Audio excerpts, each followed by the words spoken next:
ഞാൻ കാരണം ആരെയും വിധിക്കപ്പെടാതിരിക്കട്ടെ.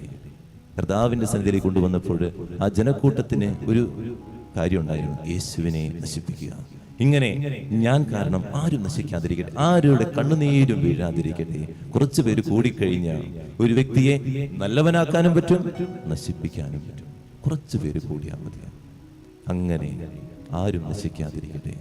ഒരിക്കൽ ഞാനും ഇതുപോലെ നശിക്കേണ്ട സമയമുണ്ടാകും. കാരണം നീ അളക്കുന്ന അളവ് കൊണ്ട് തന്നെ നിനക്കും വളർന്നു കിട്ടുമെന്ന് കർത്താവ് കൃത്യമായിട്ട് പറയുന്നുണ്ട്. നീ എത്ര പേരുടെ പേര് നശിപ്പിക്കുന്നുണ്ടോ, എത്ര പേരുടെ കണ്ണുനീര് വീഴ്ത്തുന്നുണ്ടോ, അതുപോലെ തന്നെ നീയും എപ്പോഴെങ്കിലും ഒക്കെ വിധിക്കപ്പെടുമെന്നുള്ള കാര്യം മറക്കാതിരിക്കാം. അതുകൊണ്ട് നമ്മുടെ അരികിൽ വന്ന് പറയുന്ന കാര്യങ്ങള്, രഹസ്യങ്ങള് സത്യമാണ്.